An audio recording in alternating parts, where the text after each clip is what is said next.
అధ్యక్షత వహిస్తున్న అధ్యక్షుడు సంగీతం శ్రీనివాస్ గారికి, అదేవిధంగా పెద్దలు వెమ్లవాడ ఎమ్మెల్యే ఆది శ్రీనివాస్ గారికి, ప్రభుత్వ విప్పు, అదేవిధంగా సిరిసిల్ల ఇన్ఛార్జ్ కేకే మహేందర్ రెడ్డి గారికి, అదేవిధంగా కోఆర్డినేటర్ వెమ్లవాడ బొమ్మ శ్రీరామ్ గారికి, సిరిసిల్ల కోఆర్డినేటర్ ఫక్రుద్దీన్ గారికి, ఇంకా వేదికపై ఉన్న టౌన్ ప్రెసిడెంట్ ప్రకాష్ గారికి, వేదికపై ఉన్న మండల ప్రెసిడెంట్లు, కమిటీ చైర్మన్లు, మాజీ సర్పంచులు, ప్రెసిడెంట్ సర్పంచులు అందరూ కూడా పేరు పేరున ధన్యవాదాలు తెలియజేస్తున్నాను.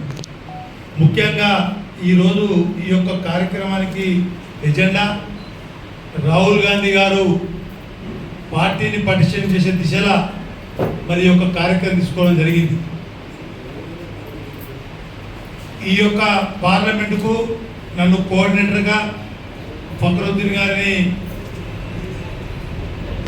సిరిసిల్ల కోఆర్డినేటర్గా, వెమ్లవాడకు బొమ్మ శ్రీరామ్ గారిని వేయడం జరిగింది. మరి మా యొక్క పని ఏంటంటే ఇప్పుడు మహేంద్ర చెప్పినట్టు కోఆర్డినేషన్ చేసి అందరితో కూడా పార్టీ పటిష్టం చేసే దిశలో సమన్వయపరుస్తూ ఎక్కడన్నా లోతుపాత్ర ఉంటే పెద్ద దృష్టి తీసుకుపోయి మరి వారికి చెప్పి సమన్వయపరుస్తూ పార్టీని పటిష్టం చేసే దిశలో పనిచేయడం జరుగుతుంది. మేము మరి ఈరోజు ఇక్కడికి గతంలో బిఎల్ఏలు కూడా చాలా కాన్స్టిట్యున్సీలో ఇవ్వడం జరిగింది. మరి వెమ్లవాడ కూడా బిఎల్ఏ లీస్ట్ కూడా ఇవ్వడం జరిగింది. మరి మన సిరిసిల్ల కూడా ఇవ్వడం జరిగింది.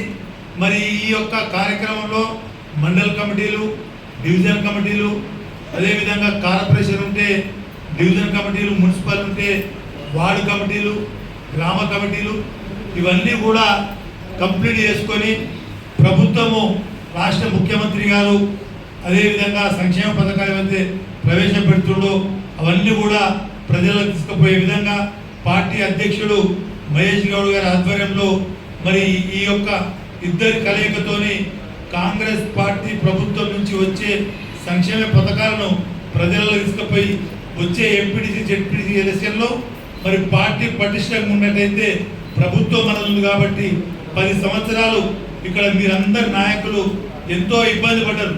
మరి ఇలా రేవంత్ రెడ్డి గారు ముఖ్యమంత్రి అయినాక మరి ఎక్కడ ఎన్నికలైనా మనం గెలుస్తున్నాం కాబట్టి అదేవిధంగా రాబోయే ఎలక్షన్లో ఈ యొక్క ఎంపీటీసీ, జెడ్పీటీసీ ఎలక్షన్ మనం గెలవాలంటే ప్రతి ఒక్కరు కూడా సహకరించి ఈ యొక్క వార్డు కమిటీలకు, డివిజన్ కమిటీలకు ఇవన్నిటి కూడా మీ యొక్క సహకారం ఉంటుంది. వేదికపై కూర్చున్న పెద్దల సహకారంతో పార్టీని మరి ముందుకు పోయే దిశలో మరి మేము పనిచేస్తామని చెప్పి మరొకసారి మనవి చేస్తూ సెలవు తీసుకుంటాం.